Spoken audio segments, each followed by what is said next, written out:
Good evening, everyone. Welcome to the work session of the Rutherford County School Board. Our first order of business tonight, as always, is the Pledge of Allegiance, led tonight by Board Member Hoy Young.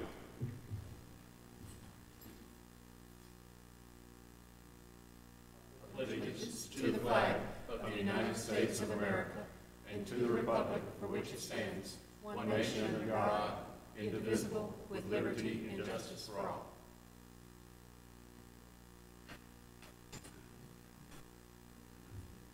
Welcome again, everyone. Board members, if you look now at number 4 on your agenda, is there anything that you want moved?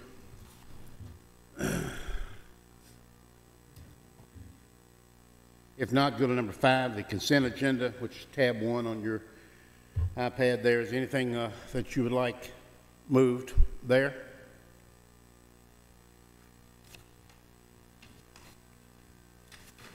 Very well. If you'd skip over to page 10, I believe. We have a spot for visitors, of course, on Thursday night. And begin with number 7, Mr. Director. Are you ready? Smyrna Middle School. Coordinated School Health would like to build a 400-meter outdoor concrete walking track at Smyrna Middle School. The track will cost $42,875 to be fully funded by a grant obtained by Coordinated School Health.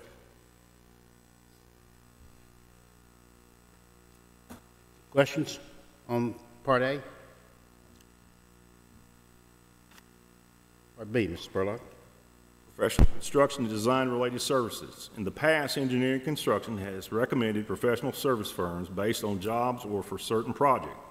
We would like to begin a process of yearly bringing these firms back for your information and approval. Most of these firms have been working for RCS for many years and have always done an excellent job. However, from time to time, we have a need for more than one firm for a particular area and would also like to recommend a couple in that category as well.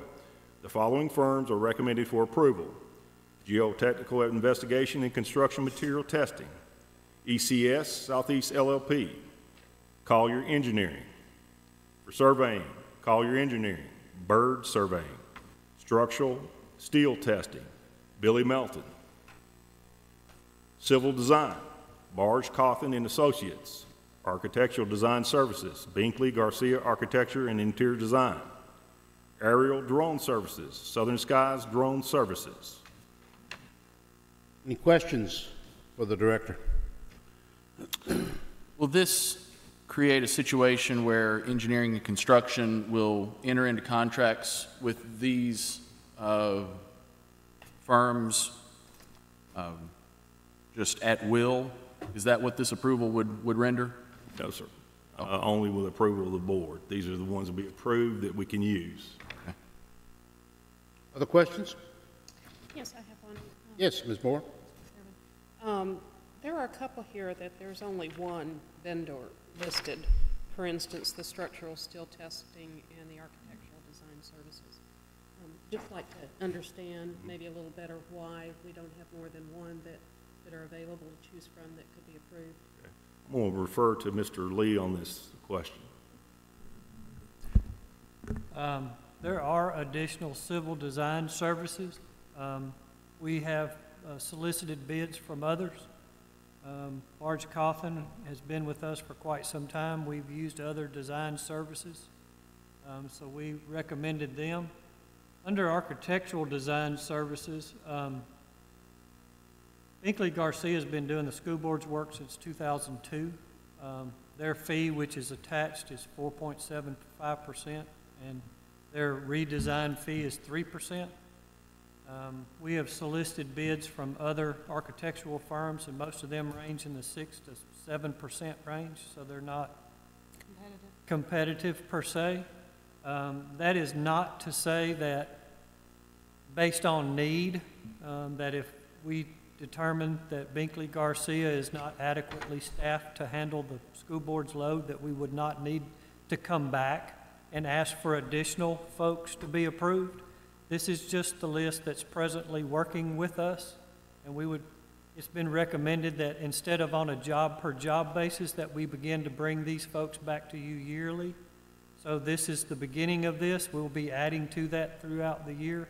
in hopes that next year there'll be 2 or 3 or 4 in each category, but this is a starting point. Thank you for that explanation, Mr. Lee. Appreciate it. Other questions? Thank you, Mr. Lee. Let's see. All right, Blackman Elementary School. Principal Cynthia Ford is requested to purchase additional playground equipment for third grade playground. Included with this equipment will be additional mulch areas. They are making this request at no cost to the Rutherford County School Board. Approximate cost, $17,600, and will be funded by the PTO. Engineering and Construction has reviewed this project and recommends approval. Questions, board?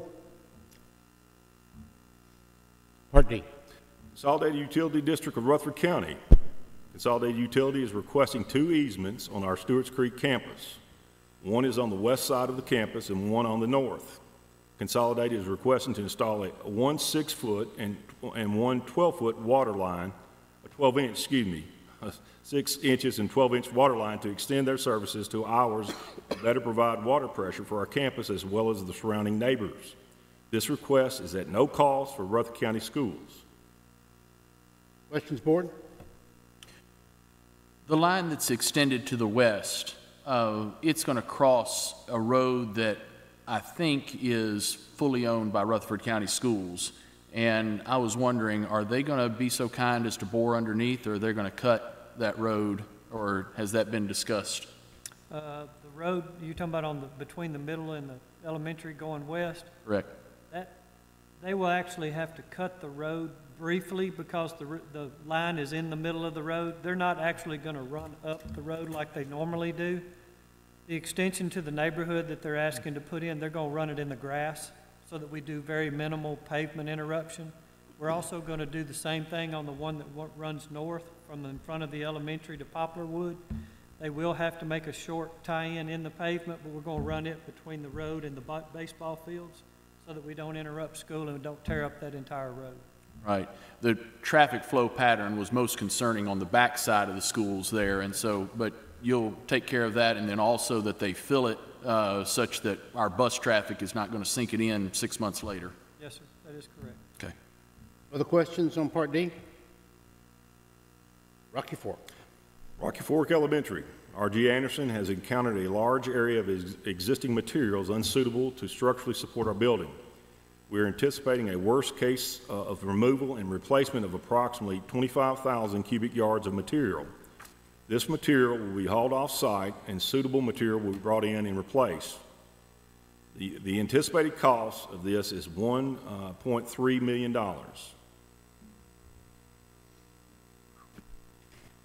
I want to take this time, and I think it would be incumbent upon us for Mr. Lee to explain, first of all, Mr. Lee, how we got to where we are, and what are we doing to correct it, and how can we try to prevent this from occurring in the future. Okay, with the board's permission, I'm going to back up to 2015. In 2015, when engineering and construction began to look at this piece of property to purchase for a 2-school complex, the initial thought was that the elementary school would be to the west, and the middle school, the middle school would be to the west, and the elementary school would be to the east. At that time, both schools were thought to be 1-story design using the prototypes that we've been using. We hired Terracon Engineering, which is a reputable firm, to go out and do borings and exploration, subsurface exploration for us based on the preliminary layout. Sometime around the early part of 2016, it was determined that the middle school was more of need at this time, and then the elementary school could possibly be put off a year. So it was determined to flop the location of each school. It didn't make sense to build all the roads to the back just for one school, so the elementary and the middle were swapped locations. The middle school was gone on and designed. Because it was a 1-story layout, and it's sort of similar to the elementary school with the main spine with the wings that go off, the borings were fairly consistent with that property. The elementary shifted a little bit toward the south when it was determined that it was going to be there, and sometime in late 2016, it was determined that we were no longer going to do the one-story layout, we were going to go to the two. When we went to the two-story layout, it realigned the axis of the school and pushed it even a little bit further south on the property. I say all that to say this. The borings that were done for the initial middle school, which is where the elementary school is now, were further north than what the actual proximity of the school is. It was not caught. The borings looked good. The job was put out for bid. What has happened, and we've had this happen in smaller instances on other campuses where we do the borings and we do the testing. When you go in and actually start excavation, what you think is there is not always there. So you end up with a smaller section, 5,000 yards, 3,000 yards, where we cut out the material. We typically have $250,000 to $300,000 contingency allowances for unsuitable soils. That's what this is. It's unsuitable, it's structurally unfit. So we would remove those soils and it gets encumbered by the allowances that we have. This time, fate, luck, bad luck, not good timing, whatever adjective you'd like to use, we've got caught. I would have not have dreamed that we would have had the entire building pad have to be undercut 6 feet. If we were doing a one-story building, would it have been less? Maybe so, but your footprint would have been maybe slightly larger versus a two-story footprint. In hindsight, maybe what we should do in the future if we flop designs or move things around, we should maybe spend the $10,000 to $15,000 to go back out and investigate where the footprint has been moved to. We didn't do that this time. We've never gotten in this position before. So if we had have done that and we had have been able to have known this was there, this $1.3 million would have been in everybody's bid. I apologize. It's just one of those things that happens in construction. I don't know, other than maybe redoing the borings, and even at that, we may not have caught it all. Borings are best. They're a help. They're not a be-all, end-all and tell you exactly what's there. That's why we use allowances.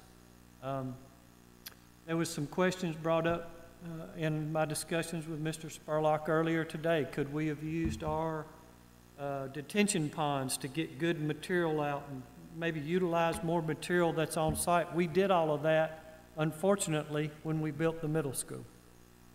All the materials that we took out of that detention pond that's 15 foot deep and a football field long and half a football field wide, it's underneath the middle school. So we just don't have enough good material. We actually had close to 9,000 yards of material left when we finished the middle school, and we actually stockpiled it on the elementary site just in case we needed some material, maybe for a road or something. Never dreamed that we would, and we've used it all.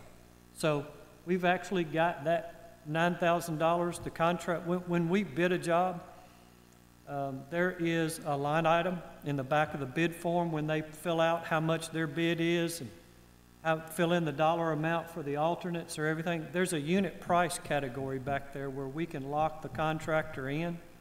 They give us a unit price for excavation and removal of dirt on site, excavation and removal of rock on site, off site. They give us, it's 6 different dollar figures they have to give us, and it locks them in should we find these instances, so we're not negotiating for a price at that time. The price for this is $52, $53 a cubic yard. That's on their bid. Now, the 8,000 yards that we had left, they've agreed to do that at a substantially reduced rate because it's on site. So that particular material, they're doing for $35. The rest of it is $53. So we've tried to work with them. They've been compatible. It hasn't helped them. It's actually cost them about 4 weeks on their schedule, and we haven't given them a time extension. I've still got to open a school. So they're locked into those unit prices, and they're not getting any time extension. I'll be happy to answer anything else you may have. As far as the waste material, where's the waste material going? We do not have a place for it. We do not have a location for it. It's up to the contractor to remove it. If somebody, I've called around, I asked the city, talked to 2 or 3 developers there in the Smyrna area if they had any need for it. Maybe we could work out a deal. Nobody on that end of town needs the material. So I do not know where they're hauling it to. Well, I would be interested in pursuing it even further and seeing if there's some other options out there. Do we have any way of stockpiling this material until? Not on this site. So we don't have any property out there close by that we could? Well, we could stockpile the material, but it's not good for structural fill, and it's not good for ball fields either. It's a rock, dirt, loam mix, which is not good to build buildings on, and it's not very good to grow crops on. If we had a low spot somewhere, we needed to fill in a low spot just for some fill material that we weren't ever going to build on, we could probably do something. We do have some area at Smyrna High School, but it's all in a floodplain. The rest of our schools around there are fairly small. But I'll be glad to find out where they're taking it. I'd just like to know if there's other options out there. I mean, it seems like to me they're really charging us good to haul this waste material out of there. 15 cubic yards could be hauled on the dump truck. I mean, that's getting up in the neighborhood of $700-800 a load, and that's, to me, that's just outrageous. You can buy topsoil for $400 a load, so to be paying somebody $700-800 to haul a load of waste out of there, that's just, I think we need to be sharpening the pencil a little bit there. So, Well, because the unit prices are in their contract, we can try and go back and renegotiate, but that's part of their contract is the unit price. well, I think we need to be looking at our contracts in the future and making sure we don't get in a situation like this. As far as that amount of money, we shouldn't agree to be paying them that kind of money to haul it out of there. And it's kind of, I've got a kind of a bad feel for R.G. Anderson. This is twice they've come back to us and asked for increases.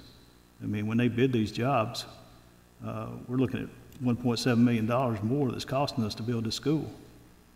And if we go back and look at our other bidders, there might have been other bidders out there willing to take this job for less money. So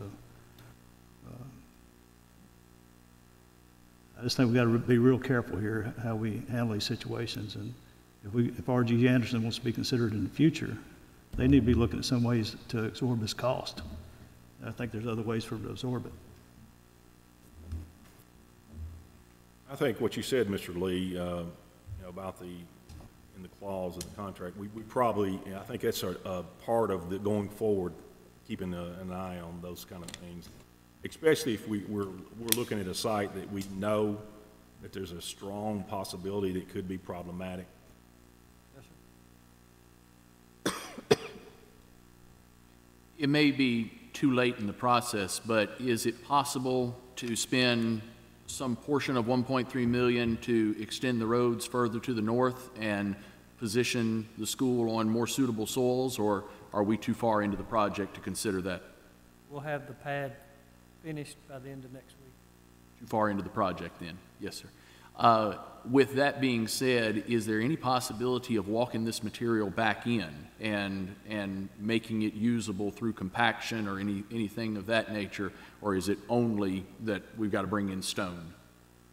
The material that we're excavating, no, sir, we can't. We can't even use it in the roads. Okay. It's not stable enough to put in a 2-foot lift to carry a bus track. Okay. All right. We looked at building berms. There's no, you know, we just kind of boxed ourselves in on this site. We don't have any available extra space to build a berm or dig a hole and bury it or. So, I apologize. No.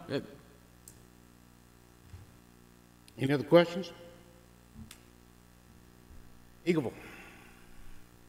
All right. Eagleville High School 99 entrance design. Barge Cawthon has submitted a proposal for design approval, bidding and construction oversight for the Highway 99 school entrance. This fee is $8,700. This is to be funded out of the building program. Questions, board? I may have missed it in the attachments, but do we have a depiction of what that entrance is going to look like? It's not in the attachments. I just got the preliminary, this is for the design. I just got the preliminary drawings today. Okay.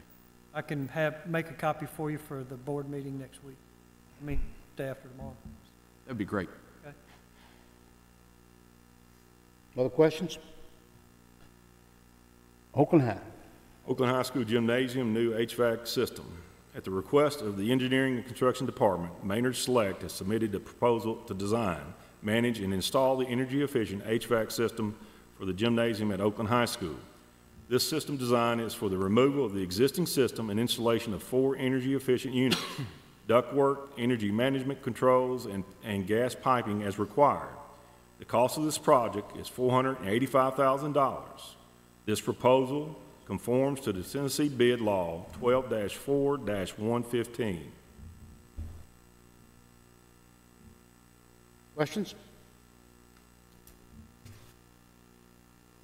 H.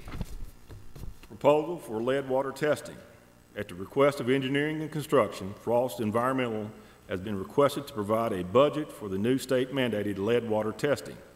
This testing is required for all schools built prior to 1979 and is required first draw samples from water source that has not been used for 24 hours.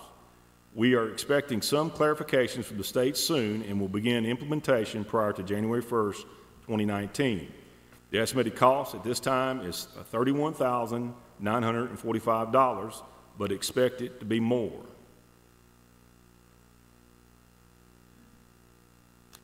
Okay, there's nothing to recommend yet. This was mainly for your information and benefits of state law. We're going to begin this at the state's request after the first year, and just letting you know that we are working on it in case constituents ask, and that's kind of what we're looking at right now, Okay. cost-wise. 31 schools. Can you kind of give us an idea of how many sinks or fountains that I think you may have that somewhere. I do. In the 31 schools that we're looking at 489 water fountains and 128 sinks. That's not every sink in the building, but it's every sink where a child could come in, where food would come in contact with water. So we have to, most of the kitchens, right now we're anticipating having to take 617 samples. Now, we've canvassed the custodians and tried to go by and leaned on our plumbing crew but there's going to be a sink or two and there's going to be a water fountain that somebody missed in this count. But we were trying to get a best estimate as we could as to what kind of money we were looking at to get this program started. Board? Number 9. 2018-19 General Purpose School Amendments, Fund 141, Safe Schools and School Safety. This amendment covers the additional $1,306,923 in Tennessee Safe School and School Safety funds that the system will receive this year. $1,097,740 in non-recurring and $209,183 in recurring funding. We received $209,170 in safe school funding for the 2017-18 school year. These funds will be expanded for safety equipment that will be approved as part of the board's 2018-19 safety plan. Board? Part B. 2018-19 Capital Projects Budget Amendment Fund 177. Each July, outstanding purchase orders in this fund are liquidated. The funds go to the fund balance, which is the fund is account 34-685, committed to capital projects. These purchase orders are for projects that had not been finished by June 30th. This amendment takes those funds out of 34-685, committed for capital projects, and rebudgets the expenditures for the projects that haven't been completed. This year, we have $1,542,888 in funds to rebudget. Board? Part C. EESI loan for energy conservation project. Our 2018 EESI project will go to Health and Education Committee at their September meeting. This project totals $1,282,842 and will put energy management systems in 15 more of our schools. We are seeing savings for these energy conservation projects. In 2011-12, we used 88,256,551 kilowatt hours of electricity for 38,883 K-12 students.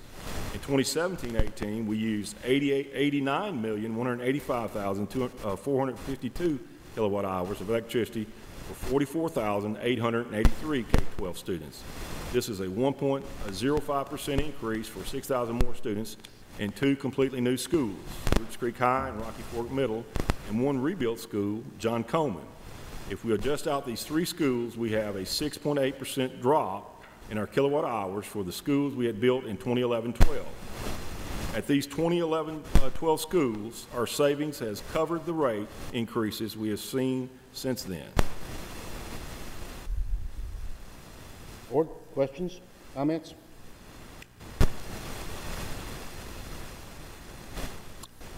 Moving on to Director's update.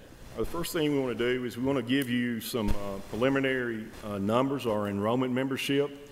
We'll do a comparison of May of this past year and where we are currently. I will caution you that these numbers will perhaps grow, and you all know that by Labor Day, those tend to go up.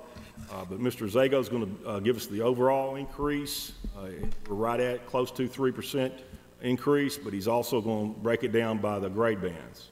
Yes, sir. Currently, comparing end of May numbers to our iNow numbers that we have now, we're at 1,181 students at 45,928, not counting our preschool students, which will increase as we go now. We have 46,198 in the database. Once again, 46,198, including preschool, but we probably have about 150 to 200 of those students that we're still catching up on. That'll be added to that. I can give you better numbers as we go because everybody's working as diligently as they can within our schools to get that information in there. I was looking at where we were getting growth by our grade bands. Our current growth in our elementary, PK5, is about 150 students. In middle schools, where we're seeing our substantial growth, 633 students. In high schools, 357 students. There's a few numbers missing out of that because of schools like Central Magnet, Eagleville, that did not fit into those grade bands cleanly.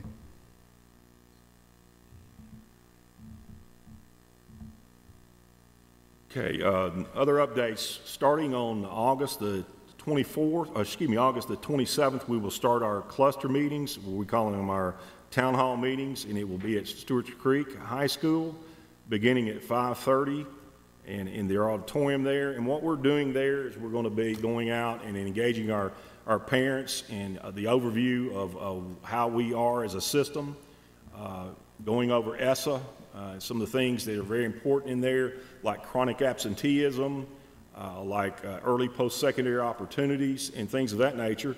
And also at the same time, we're going to try to have them advocate for us as a system, as they are taxpayers in our community, and we'll be breaking down how we're funding as a system.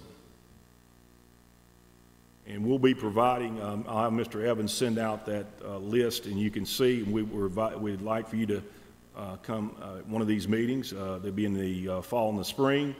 And we are making it very clear that this is not rezoning meeting, so this is just for the information so that we can engage our constituents and perhaps make them stronger allies of ours.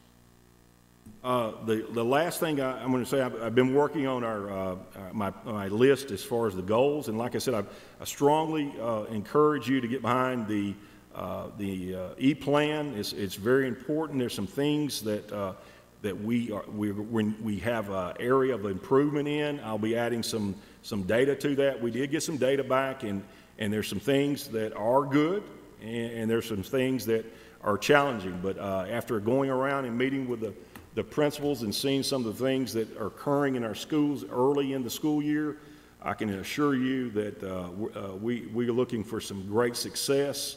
We're going to put, I know we've heard a lot of noise coming out of different parts of the state about halting testing and things of that nature. There's two things that the commissioner made perfectly clear.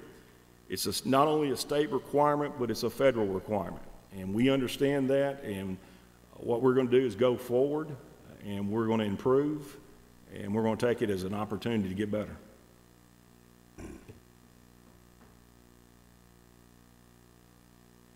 Questions for the director? Got one, Mr. Jordan. Yes, sir. Back to enrollments, Mr. Zago, you talking about the middle school? Which area which area are we seeing the most growth on? Are you asking which of the middle schools? Yeah, isn't that what you said? Yes, sir. Our fastest growing middle school, if you want to just sheer numbers, is Rocky Fork because of the grandfathering. We had 200 plus out of that, but the next one in there would be the Blackman Middle. But once we start getting into that Blackman area, all three of those schools in that three-school complex are double-digit or almost triple-digit in some of those schools' growth. Just to give you a few numbers, Blackman Elementary is up about 53 students at the first of the year. Blackman High School is up 79 students from the first of the year, and actually 143. Now, I keep numbers a little bit differently from the same day to the same day, but over the end of the year from last year, they're up 143 students. So looking at Blackman Middle, they're up 79 students over the end of the year last year as well. So just those three schools, you're looking at about 250 students that can be accounted for in that three-school complex. Stewart's Creek High School and Stewart's Creek Elementary School, I know I'm answering more than what you asked, are two of my greatest growth areas as well. So that Stewart's Creek, Almoville, and Blackman area is a high growth area, and it's going to continue to be. We've learned there's three more subdivisions going in that Almoville area as well over the last week or so. And one other thing about, of course, Blackman Middle School, the core is built around for 1,500. Yes, sir.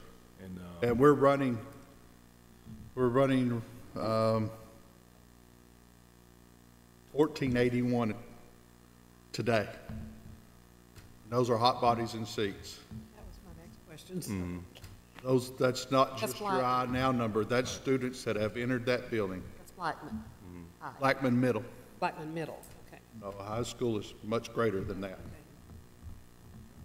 How close to capacity are we at the high school? We're well beyond capacity at the high school. Blackman High? Yes, ma'am. I'm looking at Stewart's 2,400, between 24 and 2,500 students at that high school, which is well exceeding their capacity. What about Stewart's Creek? Stewart's Creek, I'm at about 2,250, 2,245 today of students that walked in that building. If I understand you right, Mr. Zago, just looking at it, our problem's gonna be a middle school, right? Yes, sir. That's where I'm seeing my greatest growth. We're seeing double the growth in middle school than high school and 4 times the growth of what we're seeing in elementary schools. But there's still some pockets that Mr. Spurlock will I'm sure talk with you guys about that has to be addressed in some of those other grade band areas. the middle school is going to be our first priority. That was where we're seeing the greatest growth. And now I've sent you out our site plans of our square footage. I think you should have that.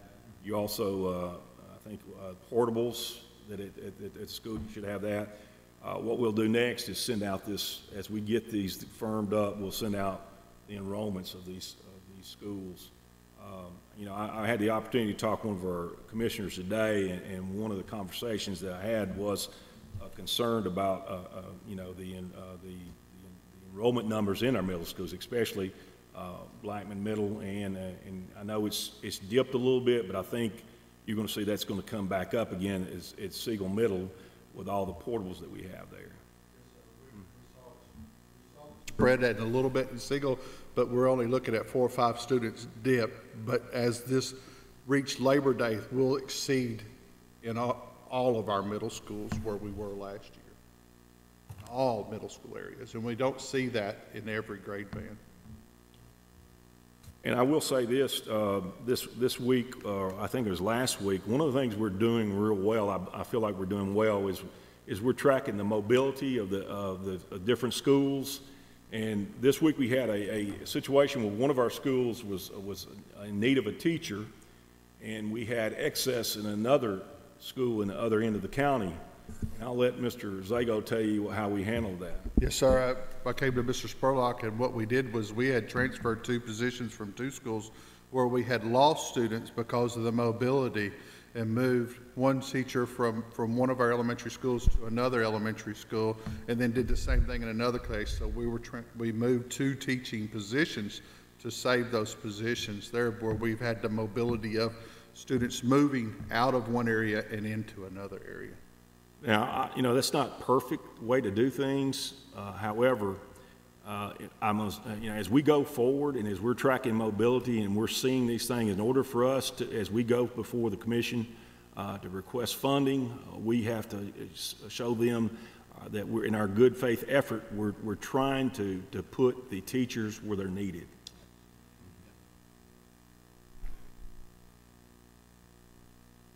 Any other questions for the director? On the subject of teachers and shortages, I know it's been pretty consistent that a lot of times the shortages are showing up in the areas of math and science. Can you kind of speak to that a little bit, Director Spurlock, as far as, is that still a problem, and is that where some of these shortfalls are coming from? You know, it is a challenge, and that's one of the goals to recruit, grow, and retain. One of the things that Dr. Anthony and I, you know, have sat down, and one of the things, I think this is something you may want to talk about, what you're doing in those exit interviews, you're doing stay interviews. If you'll speak on that.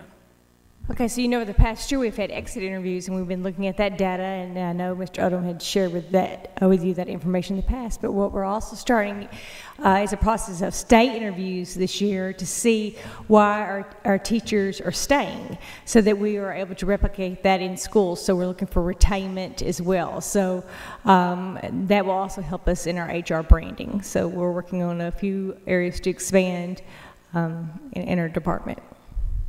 And we also have been going to the recruitment fairs as always, and we have obtained and hired every single one of MTSU's math teachers. Personally, I have the 3 coordinators there, their names on speed dial, so we've got them all. But to sum it up, it's continued a challenge. You know, we're very blessed to live in an area like Rutherford County. You know, I think it's one of the greatest areas in the country, and one of the things that draw people here is our educational system. And you know, the conversation that I've had many times is we are part of the solution that when people are looking to relocate here, not only are there jobs, but there's a great educational system, and we're doing all we can do, and we'll continue to look at ways that we can draw the brightest and the best.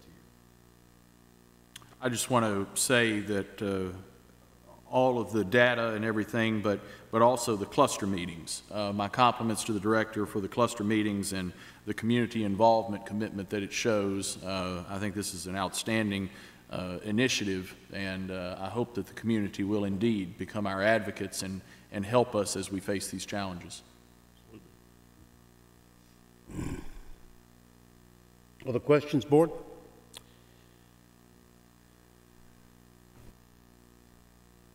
Number 11, Ms. Moore, anything? Mr. Chairman, I will wait for my report Thursday night. All right. Mr. Holliday, anything from the federal? From federal funding, we're really looking at 3 areas. We pay attention to the school lunch program through the Department of Agriculture. We pay attention to the ESSA plan, which was passed, and we're dealing with that. And since our last meeting, the reauthorization of the Carl Perkins Act has occurred and been signed into law. And so in that regard, I guess we are mission accomplished and on a good path.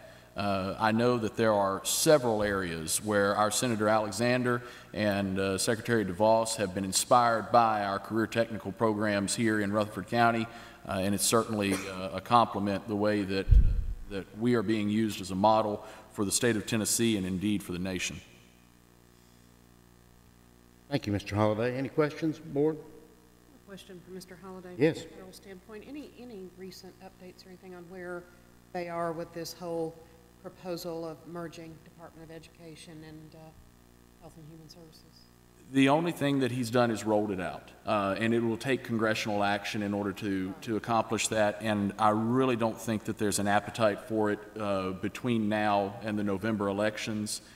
If, for some reason, we see the November elections hand President Trump a decisive mandate, then I think that you will see that, because it will be something that he'll want to have in place for for his reelection. That's the way the political landscape kind of seems to be.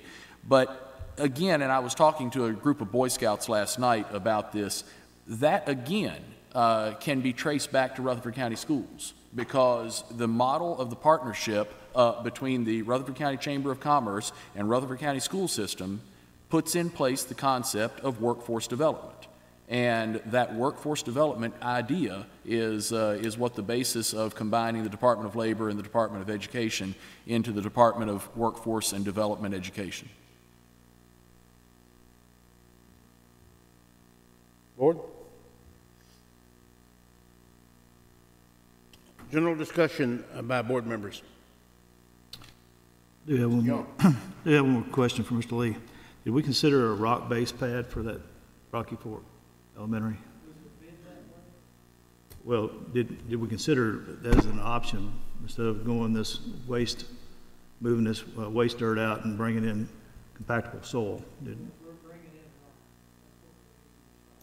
So you are using shot rock instead of bringing in soil, compactable soil, okay.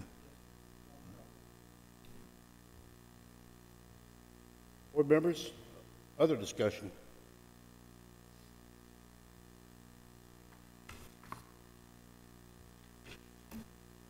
Nothing? Okay. We have a closed executive session next, and Mr. Reed's going to help me out. Mr. Reed, I know that the attorneys can stay, board members, of course, Ms. Michaels, of course, security, of course, and any staff member that has safety or security responsibilities. Did I go far enough? That's correct. Our newly elected candidates can also stay? They can stay as well, yes. I'd like to, Mr. Gurley is back there, and he has a great interest in this subject in his own health and ed. As a county commissioner, he can stay as well. He's a governmental official. Okay. So that's fine. But we'll have to close, we would have to adjourn the public session of this meeting and then reconvene with respect to the confidential security issues that we're going to be dealing with next. Okay. So we can do that in the same room if we want. We'll have to make sure the television broadcast is terminated and ended and start anew. Okay. That's done. With that said, before we go into executive session, we will adjourn. Why don't we take a 5-minute break and come back?